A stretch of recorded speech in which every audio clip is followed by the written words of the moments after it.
23rd November, just after 9:30. Hi. Bill. I've got Asperger's, which I was diagnosed with 6 years ago. And I'm on hunger strike. And I intend to stay on it until an investigation is made, a formal external investigation to Barking and Dagenham Council and the way they treat people, particularly people with mental health issues, because they have treated me appallingly since I've told them 6 years ago when I got diagnosed. They've put me on a vexatious list, which I can't get direct evidence from because they're refusing to actually supply me with the details. But at one point they did tell me that they weren't going to take any notice. They've instructed, apparently, all staff at Barking and Dagenham Council have been instructed to ignore any direct communications with me and only communications via the Corporate Complaints Department or via the 3000 Direct channel will be tolerated. Everything else is going to be ignored. I told them at the time this would put me in danger and they did not see how.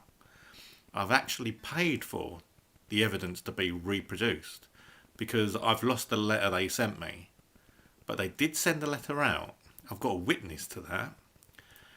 And they've basically ignored me.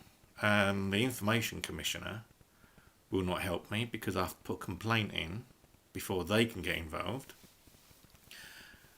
And because they're dealing with me vexatiously, a lot of complaints are not being logged, which I believe needs investigating because I have evidence that they're not logging all complaints, which they're supposed to under the law. They're choosing which complaints to log to make their stats look better. It's also the way they've dealt with like neighbour disputes and repairs. I haven't had repairs done in 3 years now because they're refusing to contact me correctly. I don't take private calls because of personal issues, which the council are aware of. But when you log a fault call with repairs for Barking and Dagenham Council, currently you cannot get a date. They have to refer you to scheduling. And when scheduling callback, if you're at work and you don't pick the phone up, they never leave a voicemail. So of course, if there's no voicemail to call them back on, you don't get repairs done because I can't agree a date.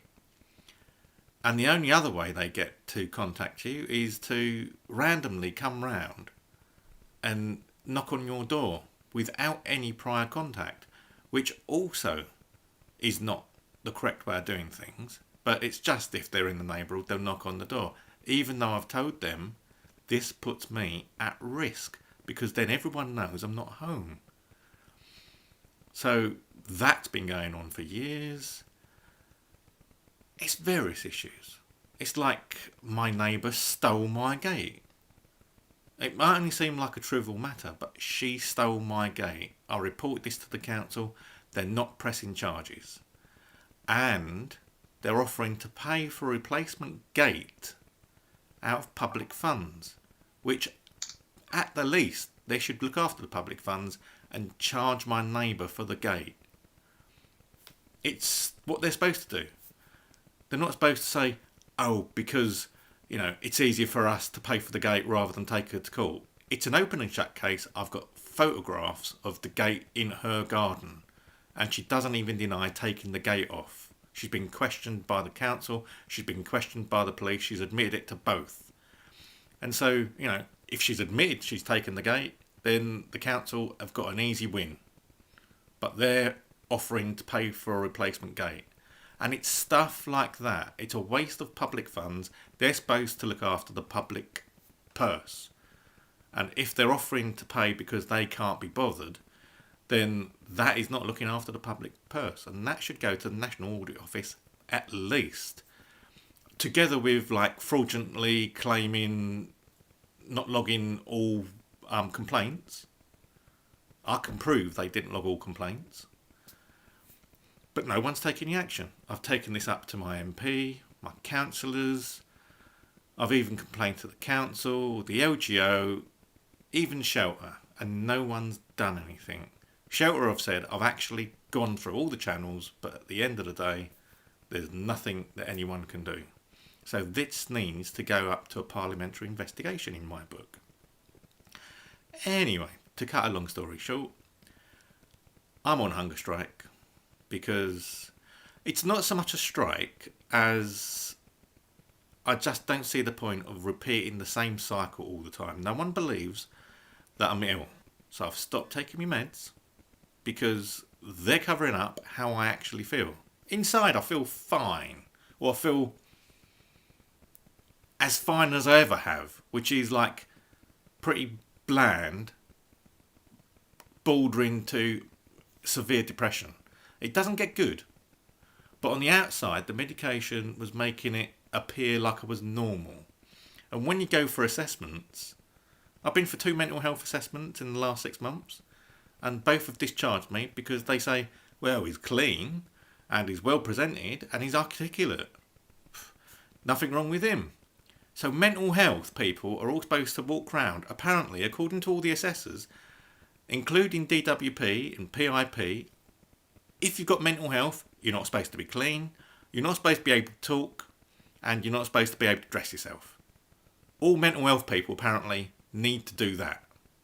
But because I can't go out the house, because of my Asperger's, I have to be clean if I'm going somewhere. And I put an act on so I can get to these places. I've told them exactly what I have to do during the day just to get by.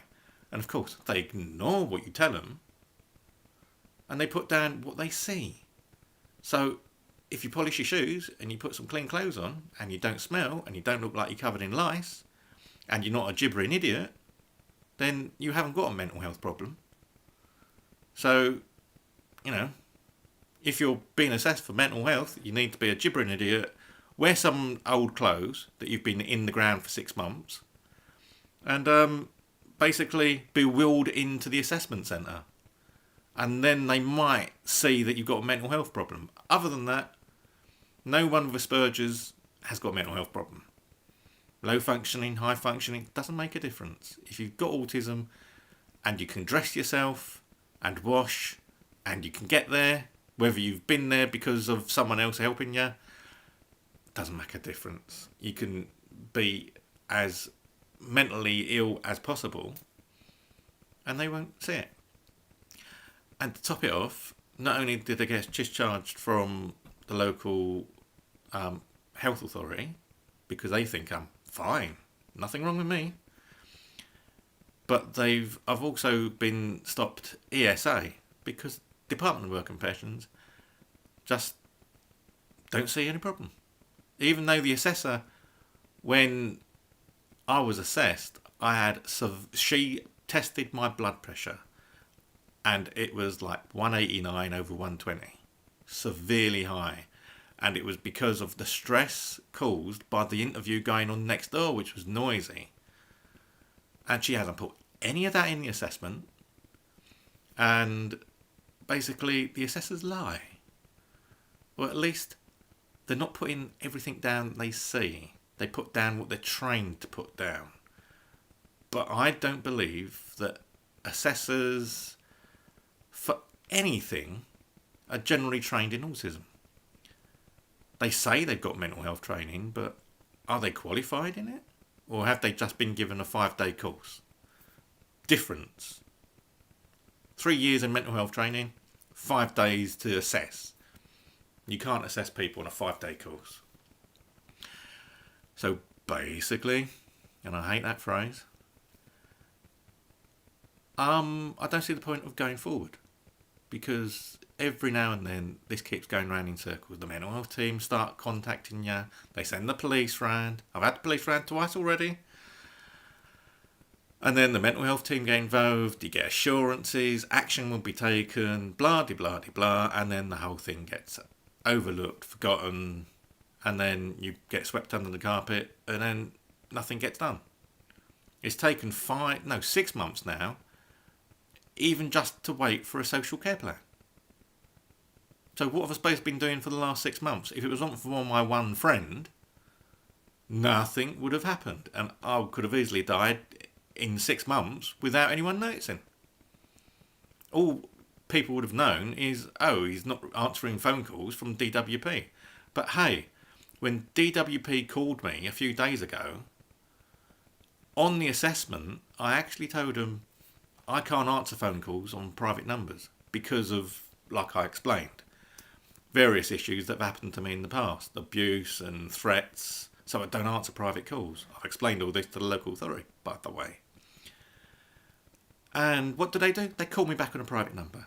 And the only reason I know it was them on the private number is because they did leave a voice message and they just explained that they'd be writing to me in the next few days, and then they cut my ESA payments off, even though I've got a sick certificate covering me to January. And when my friend called ESA, DWP, they was advised that I need to sign on. And I told them I can't sign on because legally I would be breaking the law because I know I'm not fit for work. So we're in a stalemate now. I've got no income coming in. I'm not eating.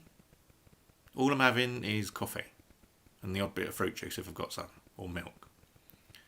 So there's not much nutrients going in. And basically, unless action gets taken, I will end up in hospital. And probably sectioned if it goes really far. Because everyone's been ignoring me for 24 years. I've had abuse. I've had abuse all my life, but for 24 years I've had abuse from the council. And no one's investigating this. If it was child abuse, you'd have a parliamentary investigation. No, but mental health abuse, no parliamentary investigation takes place. Strange that. It depends on what the press see as optimum at the time, I suppose. But to me, abuse is abuse. It doesn't matter whether it's your children or women or the disabled. It's all the same. So if there should be a parliamentary investigation into child abuse, there should also be one into mental health abuse. And that needs to be done urgently, because I believe I'm not the only one. Because I've been told by the mental health team today, I'm not the only one that's been doing this. So pull your finger out, people. Let's take some action together and let's force a change in the government and get an investigation into local authorities and how they deal with mental health and their customers, residents, everyone. It needs to come from the top down. The police can't press charges to an investigation. So let's start an investigation. That's it for now. I'll update you tomorrow morning after waking up. Thank you for listening. And remember, subscribe to keep watching.